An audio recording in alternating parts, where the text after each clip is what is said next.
우리가 지난주에 요한복음 1장의 말씀들을 보면서 말씀이 육신이 돼서 우리 가운데 거하시는 예수님은 누구신가? 그분은 바로 주님이시고 하나님이시라는 고백. 우리가 요한복음 20장에 도마의 신앙 고백을 통해서 예수님에 대한 이야기를 잘 봤는데, 오늘 이제 제자를 부르시는 이야기가 1장 후반부에 쭉 나오고 2장 넘어가면서 이제 사흘이 지난 후 첫 사역에 관한 이야기를 나오면서 갈릴리 가나에서 행하시는 첫 표적, 기적의 이야기를 쓰고 있습니다. 요한복음 전체를 보면 이게 하나, 둘, 셋, 넷에서 계속 이제 기적의 이야기들이 들어와요. 병 고치는 것, 오병이어의 기적 하면서 그 쓴 것을 사건과 표적에 관한 이야기가 아니라 그 이야기를 통해서 예수님이 과연 어떤 일을 하시고자 하시는가 하는 설명들이 쭉 나오면서 이것이 이분이 하나님의 아들이시고 그리스도시고 하나님 앞에 영광을 드러내는 귀한 사역에 관한 이야기로 연결이 되는 걸 보게 돼요.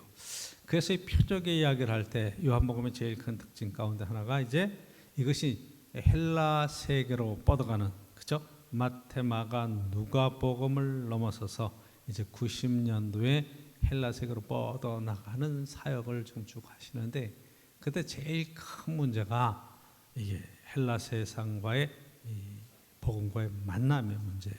문화적인 문제. 근데 헬라 세상의 제일 큰 특징 가운데 하나가 이원론이라는 거예요. 그 세상을 뭘로 둘로 나누는 거예요. 빛과 어둠, 생명과 사망. 예수님이 내가 세상의 빛이라고 이야기하실 때 1장에서 빛에 관한 이야기도 바로 거기에 다 연결이 되어 있는 부분이라고 생각하시면 돼요. 그런데 악한 영과 선한 영, 영은 선하고 육체는 악하다, 이런 세상들이 쫙 깔려져 있는 시대예요. 그래서 여러분, 다른 복음서에서는 귀신을 내어쫓고 영적인 사역을 많이 하시는데 이 요한복음은 귀신을 쫓아냈다는 이야기는 하나도 안 나올 정도로 그렇게 영적인 일들에 있어서 예수 그리스도의 영, 성령을 강조하며 악한 영의 이야기를 완전히 빼버리고 이런 모든 것들은 육체를 벗어나서 영적인 일로 해석해가는 그런 경향이 나타난다 하는 것들을 우리가 보게 되죠. 그래서 이 요한복음을 쓰는 목적이 20장에 정확하게 나오죠. 20장 30절 31절 말씀에 보면 이렇게 나오는 것을 보게 돼요. 자, 여러분 보시면 예수께서 제 아들 앞에서 이 책에 기록되지 않은 다른 표적도 많이 행하셨으나, 그렇죠? 이 책에 기록되지 않은 많은 표적도 행하셨으나 지금 이 요한복음을 쓰는 결정적인 이유, 이건 표적을 많이 쓰고 어떤 일을 행하셨는가 하는 그런 사건에 대한 기록이 아니라 오직 이것을 기록하면 너희로 예수께서 하나님의 아들 그리스도이심을 믿게 하려 하며 또 너희로 믿고 그 이름을 힘입어 생명을 얻게 하려 함이니라. 그렇죠? 믿어야 돼. 그러니까 이 요한복음에서는 믿음을 굉장히 강조하는 것을 보게 돼요. 영접하는 자, 곧 그 이름을 믿는 자들에게는 하나님의 자녀가 되는 권세를 주셨으니. 그래서 이 믿음에 관한 이야기들을 통해서 하나님의 자녀가 되고, 이 믿음을 통해서 거듭나야 되고, 이 믿음을 통해서 하나님 안에서의 그런 생명의 축복을 누린다. 그리고 강조되는 것이 믿음과 생명에 관한 이야기예요. 그 이름을 힘입어 생명을 얻게 하려 하심이라. 오늘 본문에도 여러분이 보시면 맨 마지막 11절에 이렇게 쓰고 있죠. 예수께서 이 첫 표적을 갈릴리 가나에서 행하여 그의 영광을 나타내시며 제 아들이 그를 믿으니라. 그를 믿으니라. 이게 지금 요한복음 전체를 흐르고 있는 굉장히 귀한 하나의 그 믿음, 이 믿음으로 생명. 나는 길이요 진리요 생명이라. 나는 하늘에서 내려온 생명의 떡이다. 생명에 관한 이야기를 계속 반복해서 하시는 것을 실제로 보게 된다 말이에요. 오늘 여러분 잘 이렇게 보시는 이야기는 이 갈릴리 가나의 혼인 잔치의 이야기는 요한복음에 나오는 이야기죠. 마태, 마가, 누가에는 이게 안 나와요.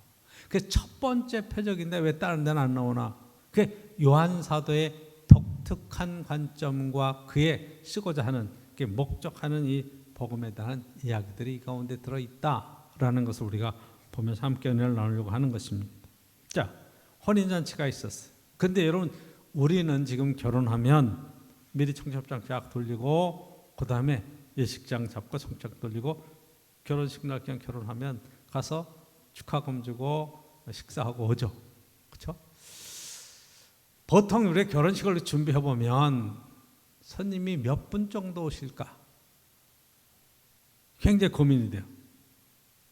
이 예식장에서 이 예식을 할 때 200명이다, 100명이다, 300명이다 딱 하면 돈을 다 내야 돼요. 200명 예약했는데 100명 왔다.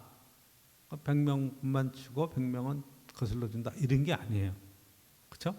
그 200명 예상을 했는데 250명 왔어. 그럼 어떻게 해야 돼? 50명 더 왔으니까 50명분을 더 내라고 그러죠. 안 왔을 때는 안 돌려주는데 더 왔을 때는 더 받아요. 그러니까 우리가 그래도 예식인데 안 가주는 게 그래도 도움이지 뭐. 가서 안 먹으면 입 하나 덜잖아. 맞는 것 같은데 안 맞아요. 그렇죠? 왜? 다 계산을 해놨기 때문에 거기서는 그 숫자까지는 더 드시나 안 드시나 내시는 분이 동일하게 혼주가 계산하기 때문에 기왕이면 결혼식이 있다 그러면 많이 참여하셔서 축하해 주는 것이 훨씬 좋은 거예요. 결혼식을 했는데 한 300명 정도 오실 줄 알고 200명 홀을 빌렸는데 50명 앉아 있다 그러면 얼마나 좀 섭섭하겠어요. 누구도 안 와서 누구도 안 보여 뭐. 그러니까 여러분들이 어떻게 생각하면 우리는 잠깐 가서 얼굴을 비치고 결혼식에 축하금 주고 오는 거지만 이 유대의 결혼식, 이 중동의 결혼식을 이해하면 지금 이 포도주가 떨어지는 상황을 쉽게 이해할 수 있어요. 이 사람들은 결혼을 하면 보통 우리가 현대에도 마찬가지예요. 밤새도록 합니다. 우리 옛날에 시골에 잔치하면 한 2박 3일 하듯이 그렇게 미리미리 준비하고. 근데 여기서는 사실 일주일 정도 결혼 예식이 진행되면서 계속 파티하는 거예요. 계속 먹고 그리고 마시고. 이 포도주는 사실은 음식의 가장 기본적인 음료 아니잖아요. 이쪽 지역은 우리야 뭐 생수 잘 마시지만 이쪽에는 생수가 엄청 비싸요. 포도주보다 더 비싼 지역도 있어요. 그러니까 이게 음료로 마시는 것이 떨어졌다. 이런 것은 혼주가 이 결혼식을 잘 준비하지 못한 상황이 되어 버리는 거예요. 그러니까 이게 딱 끝나버리는 거예요. 잔치가 한참 흥이 오르다가 포도주가 없어. 그럼 끝나는 거예요. 그러니까 이게 굉장히 망신스러운 일들이, 어려운 일들이 생기는 건데 지금 포도주가 떨어지는 거예요. 잔치를 쭉 하다가 한참 흥이 올랐는데 포도주가 떨어졌어요. 그러니까 이 상황을 보고 있던 예수님, 또 제자들이 초청을 받아서 그 결혼식에 들어갔는데 어머니 마리아가 이야기하잖아요. 포도주가 떨어졌습니다. 포도주가 떨어졌다. 그랬더니 예수님께서 대답하시죠. 뭐라 그래요? 여자여 나와 무슨 상관이 있나이까? 나랑 무슨 상관이 있습니까? 아직 내 때가 이르지 아니했습니다. 그건 뭐예요? 예수님의 첫 사역이 출발되지 않은 상황이다. 지금 능력과 하나님의 사역에 지금 때가 아니다. 그 포도주 하나 만드는 거 그렇게 얘기했는데 마리아는 하인들에게 다른 얘기를 하죠. 무슨 이야기를 하든지 그대로 해달라. 그대로 순종하라. 이야기를 하는 거예요. 아니 지금 거부장했잖아요. 아직 때가 아니라고 그러잖아. 이게 지금 여러분들이 캐톨릭 성당에 가면 이 예수님이 마리아가 예수님을 안고 있는 마리아 성모상을 많이 볼 수 있을 거예요. 여기에 근거하는 거예요. 자, 캐톨릭에서는 우리처럼 하나님 앞에 직접 기도하는 일들이 전부 다 중세에도 막혀도 했었고 현재도 마찬가지. 우리는 예수님 앞에 나와서 직접 우리의 죄를 고백하고 죄 사함의 그런 은혜를 경험하지만 거기는 고해 성사라고 하는 그 칠성사 중에 하나인 신부들에게, 고해 신부들에게 신부를 통해서 기도를 하고 죄 용서를 받고 그런 일들을 해요. 마찬가지, 기도도 마찬가지. 직접 하는 게 아니라 마리아를 통해서. 왜? 마리아가 예수님께 얘기했더니 그거 아닙니다. 내 때가 아직 이르지 않았습니다. 라고 말하고도 물로 포도주를 만드는 사건을 보면서 마리아한테 기도하고 부탁하면 직방 듣는다. 이런 생각들을 갖고 교리를 만들어서 그러는 거예요. 그래서 특히 성모 마리아가 아기 예수를 품고 있는 것은 아기 예수님, 그 어머니의 품 안에 있는 예수님께 우리가 기도할 때 마리아를 통해서 기도하면 아주 기도가 잘 이루어질 것이다 라는 그런 기대가 오늘 본문 속에서 그대로 나타나는 것이고, 이게 교리가 됐다는 것을 보게 되죠. 자, 하인들에게 얘기합니다. 무슨 말씀하시는지 그대로 하라. 그랬더니 예수님께서 돌 항아리 6이 정결 예식이라고 해서 음식을 먹기 전에 손을 씻는 그 예식을 하는 돌 항아리 6이 있는데, 예수님께서 그 돌 항아리에다가 물을 가득 채워라. 그래서 아구까지 채웠는데 그걸 떠다가 연회장에 갖다 줘라. 맹물을 떠다가, 손 씻는 정결 예식의 물을 떠다가 연회장에 갖다 줬더니 포도주가 됐다는 거예요. 그리고 그 포도주를 맛보는 연회장이 정말 기가 막힌 포도주를 이렇게까지 두었구나. 그리고 감탄하고 칭찬했다. 이 모든 상황을 된 것을 제자들이 보고 하나님 앞에 영광을 돌리고 그들이 예수님을 진짜 믿게 되었다. 이 이야기를 지금 쓰고 있는 거죠. 자, 이 첫 번째 표적, 갈릴리 가나에서 일어난 첫 번째 표적, 이 표적을 왜 요한 사도는 이 말씀을 첫 부분에 1장 예수 그리스도가 누구신가 이후에 이걸 썼을까 하는 것을 함께 보려고 합니다. 저는 11절에 굉장히 관심을 가지고 이 첫 표적을 갈릴리 가나에서 행하여 그의 영광을 나타내심에, 여러분 물로 포도주를 만드는 것, 본질적인 것들이 변화되는 것은 하나님만이 하실 수 있는, 그렇죠? 그리고 그 갈릴리 가나의 혼인잔치에 지금 큰 시련과 어려움들이 나타나 있는 상황 속에서 예수님께서 그 삶을 정말로 축복하시며 그 문제를 해결해 가시는 놀라운 은총이 그 가운데 들어있다. 거기 예수님이 계셨어요. 그 잔치 자리. 인생을 살다 보면 다양한 문제들을 만나요. 그렇죠? 뭐 좋은 일도 만나고 어려운 일도 만나고 다양한 일들이 우리 가운데 나타나기도 합니다. 때로는 시련이 오기도 하고 때로는 기쁨과 감사의 축복된 시간도 있고, 근데 이것이 한순간에 바뀌잖아요. 물론 이런 이야기하기가 참 어려운 시기이기도 하지만 여러분이 이태원 그런 사건들을 보면서 거기는 잔치하려고, 애들이 축제하려고 모인 할로윈데이 그런 것 때문에 그렇게 정말로 기쁘고 정말로 환영하는 그러한 모습 속에, 잔치하는 분위기 속에 그들이 갔을 거예요. 참여했을 거예요. 그런 비극이 일어나리라고는 그 누구도 생각하지 못했을 거예요. 지금 결과론적으로 뭐 경찰서에서 어떻게 했다, 서방서에서 어떻게 했다, 안전 불감증이다, 뭐 다양한 얘기를 하지만 실제로 여러분이 이태원에 가보시면 그 언덕에 되어져 있는 모든 상황들, 거기에 13만 명이 모였다고 하는 그런 상황 속에서는 그게 통제가 되겠는가 하는 이야기 생각을 해요.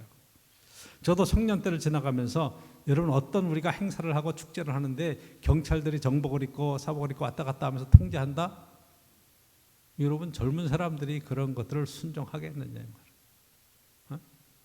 어디서 잔치에, 어디 잔치에 이렇게 찬물을 끼고 반발이, 통제, 공권력이 통제한다. 굉장한 반발이 있을 겁니다. 저희도 이제 학교 다닐 때 연고전하고 여러분 동대문 운동장이나 뭐 장춘체육관에서 애들이 쭉 해서 이제 명동으로 종로로 쭉 나올 때 보면 그때 막 경찰들이 사이드카 가지고 막 호위하고 그러면 대학생 때는 경찰들을 보면 반감이 얼마나 강한지 몰라. 근데 지금 뭐 공권력이 통제 안 한다. 어떤 때는 공권력이 좀 자유롭게 해달라고 이야기하기도 하고 그런 상황 속에서 여러분 그게 쉽지 않은 거예요. 그런데 축제의 자리가 졸지의 큰 시련과 어려움의 자리로 바뀌어갔잖아요. 그 인생이라는 게 그게 누구도 그런 것을 예상하면 그 자리에 갈 수 있지 않겠죠. 그렇죠? 이게 굉장히 인생을 살아가다가 우리가 졸지에 당하는 고난과 시련과 어려움들이 분명히 있다. 그게 인생이에요. 모든 것들을 예상하고 다 막을 수 있다고 그러면 세상에 사건 사고 하나도 안 일어나겠죠. 그렇죠? 산업 현장에서도 마찬가지예요. 뭐 안전장치를 어쩌고 저쩌고 많이 얘기하지만 여러분 일일이 다 따라다니면서 그걸 어떻게 다 간섭하고 관리합니까? 그게 이론적인 거죠. 결과론적으로 그렇게 됐다는 거죠.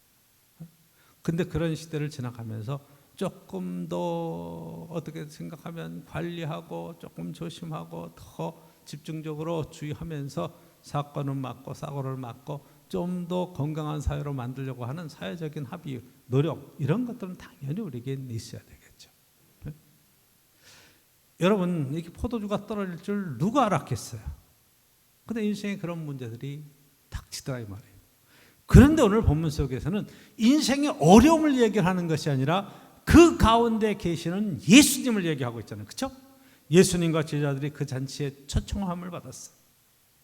그래서 예수님이 그 자리에 계신 거예요. 그래서 그 문제의 기본적인 해결책을 예수님께서 물로 포도주를 만드는 것으로 근본적인 해결을 해주시는 놀라운 사건의 이야기잖아요. 그러니까 우리의 인생을 살아가는 동안에 요한복음의 제일 큰 특징이 뭐냐 하면 내 인생 속에 예수님이 계시는가 계시지 않는가예요. 여러분 한번 가만히 생각해 보십시오. 예수님이 바로 계신 그곳이 성경은 이야기하는 천국이에요. 그래서 요한복음은 이 실현된 천국에 관한 얘기를 해요. 앞으로 다가올 미래에 대한 요한계시록의 천국도 얘기하지만 그 천국은 이미 내 안에서 이루어지기 시작했다 하는 거예요. 내가 너희 안에 내 안에 있으면 너희 안에서 풍성한 열매를 맺고 천국의 그 기쁨을 너희들이 맛보며 살 것이라. 인생의 잔치집에 살아가는 동안에 이 잔치가 다 폐해지고 어려움과 시련 속에 들어갈 그때라도 주님께서 그 문제 가운데 함께 계시면 인생을 기쁨으로 바꿔놓을 수 있고 문제의 가장 기본적인 문제 속에서 주님께서 문제를 해결해 가시며 우리의 삶이 잔치가 계속되는 삶으로 나아갈 수 있다는 사실을 깨닫게 하시는 거죠. 여러분 주님이 여러분 가운데 함께 계십니까? 주님이 나와 함께 계십니까? 두세 사람이 내 이름으로 모인 곳에 내가 너희와 함께 있겠다고 말씀하시며 지난 시간에도 우리가 말씀을 드렸던 것처럼 주님을 영접하는 자 곧 그 이름을 믿는 자들은 하나님의 자녀가 되는 권세를 주셔서 내 안에 이루어지는 천국, 내 안에 이루어지는 아름다운 하나님 나라의 잔치에 관한 이야기를 쓰고 있는 것을 보면 어떤 외부적인 상황이 아니라 내 안에 그리스도께서 계시면서 내 안에 주님이 계시면서 어떤 시련과 어려움 속에서도 진심으로 감사하고 감격하고 인생을 기쁨으로 나아갈 수 있는 그런 복된 자리를 우리가 마련하고 있는가 하는 것을 묻는 물음이죠. 주님이 계시면 해결됩니다. 문제가 되는 게 아니에요. 성경은 뭐라고 얘기하는 거니? 우리의 사망의 권세까지도 주님께서 능히 이기시고 우리를 천국의 소망으로 바꿔 놓으신다고 그러잖아요. 그렇죠?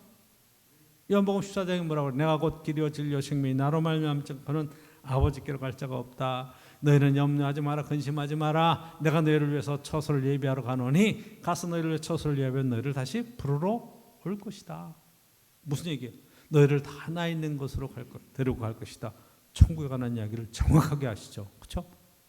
여러분 인생은 한 번 태어난 인생은 한 번 죽는 것이 정한 이치죠. 인생은 죽는 거예요. 이게 젊어서 죽냐 나이 들어서 죽냐. 근데 여러분 예를 들어서 불교 같은 경우 다른 종교에서는 이게 세상은 고예요. 세상의 생로병사 모든 것들은 고난과 연결되어 있어. 그래서 이 고난의 이 여기서 벗어나지 않으면 이 고통의 연속 속에서 이 세상은 고해라고 그래요. 고해. 벗어나야 돼요. 벗어나는 방법이 뭐예요? 각 깨달음. 그래서 수도하고 막 애를 써서 그것에서 윤회에서 벗어나는 그것을 목표로 해서 수도하는 그런 종교가 불교인데, 그렇죠? 근데 여러분 성경에서는 세상을 고해라고 그러질 않아. 하나님이 아름답게 만들어 놓으시고 정말로 귀하게 창조하신 귀한 세상이라고 말씀하고 보시기에 심히 좋았다 말씀하시는 세상이죠. 저 여러분이 살아가는데 그럼 고통과 어려움들은 어디서 오느냐? 욕심이 잉태한 즉 죄를 낳고 제가 장사하면 사망이 된다. 이 욕심의 문제가 죄의 문제다. 정욕의 문제다. 그것 때문에 고난과 어려움들이 들어온다. 이걸 벗을 수 있는 방법은 어디 있어요? 예수 그리스도 안에 있으면 된다. 할렐루야. 주님이 나와 함께 계시는 것을 믿음으로 여러분들이 배우시고 또한 주님 안에서 이 귀한 은혜를 누릴 수 있기를 간절히 축원합니다. 여러분 우리가 인생을 살아보면 그냥 보이잖아요. 어릴 때 장성해서 청년 때를 지나서 청장년 가정을 이루고 살아가다가 점점 나이 들고 그러면 여러분 70, 80 하면서 요양원으로 요양병원으로 그 세상을 끝나는 그런 모든 인생의 여정을 보시잖아요. 날마다 건강해지는 그런 인생은 없잖아요. 어느 순간 꺾이기 시작하고 날마다 연약해지고 우리의 겉사람이 후패하나 우리의 속은 날마다 새롭다고 말하는 사도 바울의 고백처럼 우리의 육체의 장막이 무너지면 우리의 영원한 집, 손으로 지은 집이 아닌 하나님께서 우리에게 예비해 주신 집이 있다. 이게 우리 신앙 고백이잖아요. 그러니까 우리에게는 언제나 희망이 있는 것이고 우리에게는 언제나 잔치가 준비되어 있죠. 그렇죠? 요한계시록에 보면 예수님이 우리를 천국의 혼인잔치로 부르시잖아요. 그렇죠? 어린 양의 혼인잔치로 부르시고. 그러니까 예수님이 함께 계신 곳은 언제나 잔치다. 거기는 희망의 메시지가 있고 거기는 기쁨과 감사함의 잔치가 있다 하는 것을 꼭 기억하시기를 가지고 축원합니다. 내 마음이 슬프고 고통스럽고 세상이 왜 이래 이렇게 될 때 한번 물어보셔야 돼. 내 안에 예수님이 정말 계신가? 예수님이 내 안에서 정말 나를 붙들고 계신가? 내가 예수님과 함께 동행하고 있는가? 이런 것들을 보면 어떠한 상황 속에서든지 저 여러분들은 주를 찬양하고 기쁨과 감사함으로 나갈 수 있는 복된 자리에 가나의 혼인잔치에 어떤 문제든지 주님의 해결을 가시는 놀라운 은혜의 자리에 세워질 수 있다는 거예요. 두 번째 오늘 본문 속에서 저와 여러분들이 봐야 될 것은 제가 보는 교훈은 그거예요. 여러분 이 마리아의 신앙 고백이죠. 여러분 5절에 있는 말씀입니다. 그의 어머니가 하인들에게 이르되 너희에게 무슨 말씀을 하시든지 그대로 하라 하니라. 너희에게 무슨 말씀을 하시든지 그대로 하라. 아멘. 아멘이죠. 불합리하고 우리가 듣기가 힘든 이야기. 믿음은 그런 거예요. 무슨 말씀을 하시든지 그대로 하겠습니다. 주님 말씀하시면 내가 나아가겠습니다. 주님이 뜻이 아니면 제가 멈춰 서겠습니다. 아유 안 되겠는데요. 어려운데요가 아니라 왜 그래야 되는데요? 이렇게 묻는 게 아니라 그래서 예수님께서 6절에 얘기하잖아요. 거기에 유대인이 정결 예식을 따라 두세 통 드는 돌 항아리 6이 놓여 있는지라. 예수께서 말씀하신 동아리 이 항아리의 물을 채우라. 그러니까 아구까지 채웠어요. 아구까지 찰찰 넘치도록 채운 거예요. 채워라. 대충 6개까지 꽉 채웠어요. 아니 그거는 이렇게 한번 씻고 가서 식사를 하면 한 번 씻으면 끝난 거예요. 여러분 제자들이 이렇게 그 음식을 손을 씻지 않고 먹는 것을 보고 시비가 걸리잖아요. 정결 예식이 중요한 음식을 먹을 때는 손을 꼭 씻고 먹는다. 왜? 저와 여러분들은 수저를 쓰잖아요. 근데 이제는 중동이나 이쪽 지역에서는 맨손으로 이렇게 잡아먹는 거 아시죠? 그러니까 손으로 먹는 사람들은 이게 굉장히 중요한 예식 가운데 하나예요. 씻고 먹는. 근데 거기에 물을 가득 채웠어요. 아니 지금 손님들이 다 들어가 있는 거죠. 왜 채워야 돼? 묻지도 말고 따지지도 말고 주님이 말씀하시면 그대로 하라. 이게 지금 마리아가 요청한 상황이에요. 저와 여러분의 신앙생활이라고 하는 것은 성경에 주님이 말씀하시면 제가 그렇게 하겠습니다. 그런 거예요. 그러니까 굉장히 중요한 거죠. 믿음은 어디서부터 출발하는가? 그대로 순종하는 것부터 출발하는 거예요. 내가 뭐 인생을 살아보니까 내 생각에는 아무리 성경 말씀이 그래도 그게 한번 세상에서 살아보십시오. 그대로 되는가? 그런 얘기는 소용이 없어요. 주님 말씀하시면 내가 그대로 하겠습니다. 때로는 어렵고 때로는 불가능한 것 같아도 내가 할 수 있는 최선을 다해서 감당해 보겠습니다. 이 하인들은 마리아의 얘기를 듣고 그대로 합니다. 그리고 예수님이 다시 말씀하시죠. 그것을 떠서 연회장에게 갖다 줘라. 맹물을 떠다가 갖다 주는 거예요. 그것도 손 씻는 정결제식하는 물을 떠다가 갖다 주는 거예요. 왜 갖다 줘야 돼 그걸? 지금 포도주가 떨어진 상황에 왜 맹물을 갖다 주냐고, 말이 되냐고 라고 물어야 되는 상황에 하인들이 그냥 시키니까 그대로 순종을 합니다. 왜? 부탁을 받았잖아. 무슨 말씀을 하시든지 그대로 하라. 저와 여러분들이 신앙생활하면서 제일 어려워하는 게 바로 이 부분이에요. 자꾸 내 경험과 내 상식과 내가 알고 있는 모든 지식들을 가지고 동원해가지고 이야기를 하려고 그래. 내 입장에서. 또 그리고 사회적으로도 많은 훈련을 우리가 받을 때 순종하고 시키는 대로 해서는 절대로 손해라. 이런 이야기들을 너무 많이 들었어요. 정부에서 시키는 대로 하면 손해다. 공무원들이 하는 대로 하면 손해다. 제가 농사 지으면서 농사 짓는 지역에서 목회하면서 배운 얘기가 있어요. 농협의 직원들이 공무원들이 와서 막 교육하고 뭐 하라 그러면 그것 따라 하다가는 다 손해난다. 처음엔 순진해서 따라 했는데 그거 하는 데마다 다 망했어. 반대로 해야 돼. 하라면 하지 말아야 돼. 야, 작년에 배추가 많이 값이 떨어졌잖아요. 올해는 배추 심으면 안 됩니다. 작년에 무가 좋았잖아요. 무 심으십시오. 그래서 전체 대한민국 밭이 다 무밭이 돼버리는 거예요. 그럼 뭐가 없어져? 배추가 없어. 그러면 작년에 배추값이 막 헐값이었는데 올해는 배추값이 막 올라가는 거예요. 그러니까 배추 심으면 안 됩니다. 무 심으십시오. 그러면 무 심으면 안 되고 배추 심어야 돼. 그래야 돈이 되는 거예요. 그렇게 하는 걸 봤어요. 제가 그렇게 했다는 게 아니라. 근데 그게 옳지 맞아. 시키는 대로 하면 잘합니다. 왜? 다 단위 농협마다 다 하는 것들이 다 그런 것들을 전수조사하고 이러는 게 아니라 작년에 했던 것을 손해가 났으니까 피해가려고 하는 것이 기본적으로 내 마음속에 들어요. 그건 뭘 농사짓는지 잘 몰라요. 그런 걸 국가에서 전체 통제해가지고 적정량을 이렇게 잘 배치하고 농사를 짓게 하면 좋을 터인데, 그러니까 그런 거에 대한 불신이 개 하나 경험되고 쌓으니까 나중에는 뭐라고 하는 거 아니? 하라는 거 하면 안 돼. 반대로 하면 돼. 이렇게 얘기까지 했던 거예요. 아마 지금 제 설교를 듣고 이해하시는 분도 있을 거예요. 지금 목사님이 뭔 얘기를 하시려나.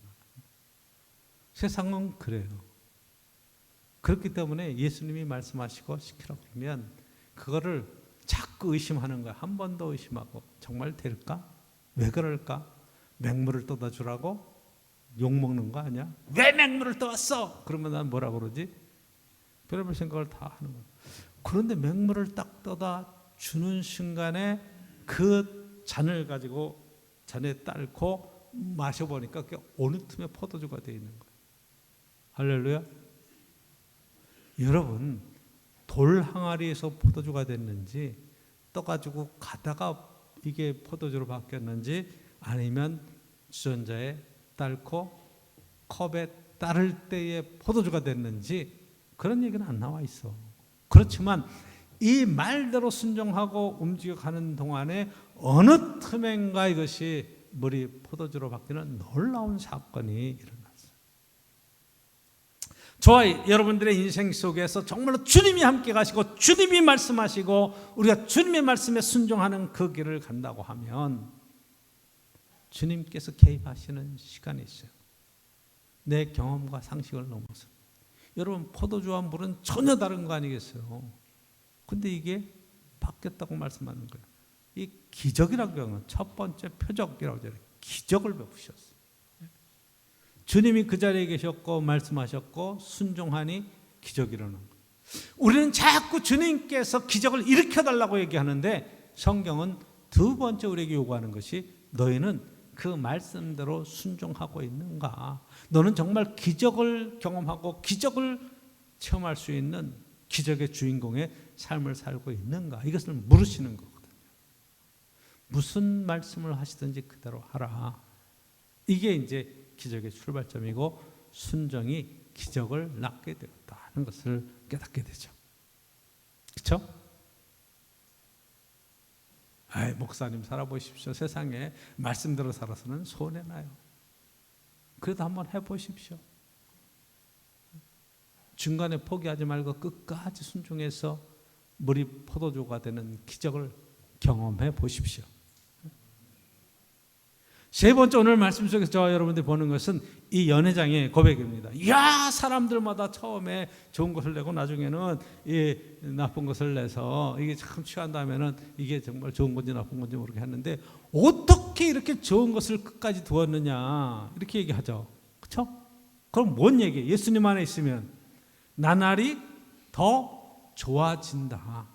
세상의 가치관과 전혀 다른 가치관으로 점점 노저가 최고로 좋아지는 것은 아직 우리에게 인생에 이루어지지 않았다는 것을, 내 인생의 가장 좋은 날 아직 이루어지지 않았어요. 할렐루야. 아멘입니까? 별로 안 믿으시. 목사님 뭔 얘기? 목사님 좋은 때 다 지나갔잖아요. 아니에요. 아직 좋은 일들이 어마어마하게 많이 남았어요. 제일 좋은 게 뭐냐? 이 세상의 모든 시련과 모든 것들을 내려놓고 주님 품으로 가는 그날이 상당히 인생의 최고의 영광스러운 날이란 말이에요. 부활에 동참하는 것보다 더 큰 은혜가 어디 있습니까? 남들은 다 죽으면 끝이라고 말할 때 우리는 죽으면 끝이 아니라 새로운 시작이고 부활의 시작이고 하나님 나라의 귀한 자리로 우리 들어간다고 생각해 보면 웃으면서 갈 수 있잖아요. 그렇죠? 이런 믿음이 있어요. 세상에서는 죽으면 이별이라고 그러고 가슴에 묻는다고 그러고 눈물로 연결식을 할 때 우리는 웃으면서 하나님 안에서 다시 보자고 하는 그러한 자세로 나갈 수 있는 그런 믿음이 어디서 올까요? 여러분, 죽음조차도 천국에 관한 소망으로 바꿔놓을 수 있는 기독교의 부활신앙이라면 세상에 어떤 것도 우리가 하나님 안에서 바꿔놓을 수 있는 놀라운 능력이 그 가운데 들어있잖아요. 그렇죠? 세상 사람들은 저주받았다고 말하고 이 사람이 맹인으로 태어난 것이 누구의 죄냐고 물을 때 예수님께서 뭐라고 대답하세요? 이 사람이 맹인으로 난 것은 하나님의 영광을 위한 것이다. 그렇게 얘기하시잖아요. 그렇죠? 하나님의 영광을 위한 것이요. 여러분들이 이 땅을 살아가는 모든 삶의 정 속에 정말로 모든 것이 합하여 선을 이루시는 놀라운 하나님의 은혜를 경험하는 그런 은혜가 우리 속에 진심으로 있어야 돼요. 때로는 고난도 우리에게는 하나님의 은혜라. 이 고난을 통해서 하나님의 말씀을 배우게 되었고 하나님의 더 큰 은혜를 깨닫게 되었고, 여러분 정직하게 살고 최선을 다해서 살았던 욥이 당한 고난의 이야기 아시잖아요. 믿음으로 살았고 자녀들에게도 신앙교육을 했고 하나님 앞에 최선의 믿음의 생활을 살았던 욥에게 당한 시련, 사람들이 다 친구들이 와서 너는 하나님 앞에 죄 져서 당하는 고난이야, 너는 하나님 앞에 벌 받는 거야 이야기할 때 그런 얘기하잖아요. 난 하나님 앞에 잘못한 것이 없다. 하나님을 만나봐야 되겠다. 하나님께서 욥의 신앙을 칭찬하시죠. 그렇죠? 그 뒤에 모든 것들을 다 바꿔놓으시잖아요. 배로 축복하시잖아요. 친구들에게 욥에게 사과하라고 말씀하시잖아요. 그러니까 저와 여러분들의 인생을 살다가 당하는 여러 가지 고난과 시련의 문제들이 있다고 할지라도 이 고난의 문제를 통해서 하나님이 우리 속에 주시는 희망의 메시지를 들을 수 있으면 그게 얼마나 복된 것인가. 그렇죠?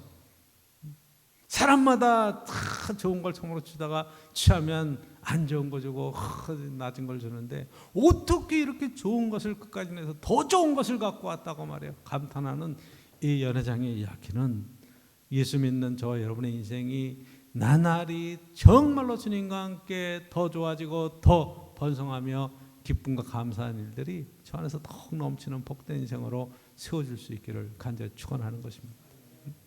좋아지셔야죠. 한번 그런 고백을 여러분 할 수 있기를 원합니다. 내일이 더 좋아질 거야. 할렐루야. 내일이 더 좋아질 거야. 세상의 경제적인 위기를 보십시오. 세계적인 이 위기가 얼마나 심각합니까? 집값 떨어져 못 떨어져 막 어마어마하게 많은 그런 시련과 어려움들이 있어도 아니에요. 더 좋아질 거예요. 그것만이 아니라 내 인생의 기회, 신앙의 믿음의 눈으로 세상을 바라보면 살만한 세상이에요. 정말 하나님이 동행하시며 위로하시며 축복하시는 세상은 내가 꼭 해야 될 일들을 성취하며 믿음으로 나아가는 복된 삶이라. 결론적으로 말씀을 드립니다. 11절에 있는 말씀이죠. 뭐라고 얘기해요? 예수께서 이 첫 표적을, 첫 기적을, 그죠? 갈릴리 가나에서 행하여 그의 영광을 나타내심에, 여러분, 이런 모든 되어진 일들은 하나님께 영광이 되어야 돼요. 그죠? 내가 잘나서 내가 지금 이런 모든 일들을 해결해 가는 것이 아니라 이 일을 통해서 주님께 영광이 되고 제 아들이 그를 믿으니라. 예수님에 대한 믿음이 더 깊어지고 신앙이 깊어지면서 하나님 앞에 쓰임받는 귀한 인생이 된다. 얼마나 귀한 일입니까? 이 귀한 사역에 저 여러분들이 쓰임받고 또한 영광을 돌리는 복된 삶이 함께 있기를 축원합니다. 어떻게 이루어져요? 주님이 그 자리에 계셨어. 주님이 동행해 주셨어. 주님이 어디 계세요? 오늘 나와 함께 계세요. 요한복음의 핵심적인 내용은 주님이 오늘 나와 함께 계시다. 주님이 계시는 그 현장에 예수님의 생명의 축복으로, 그렇죠? 생명으로 함께 계시다. 여기에 사는 길이 있다. 할렐루야. 믿음 안에서 승리하는 복된 날 꼭 되시기를 간절히 축원합니다.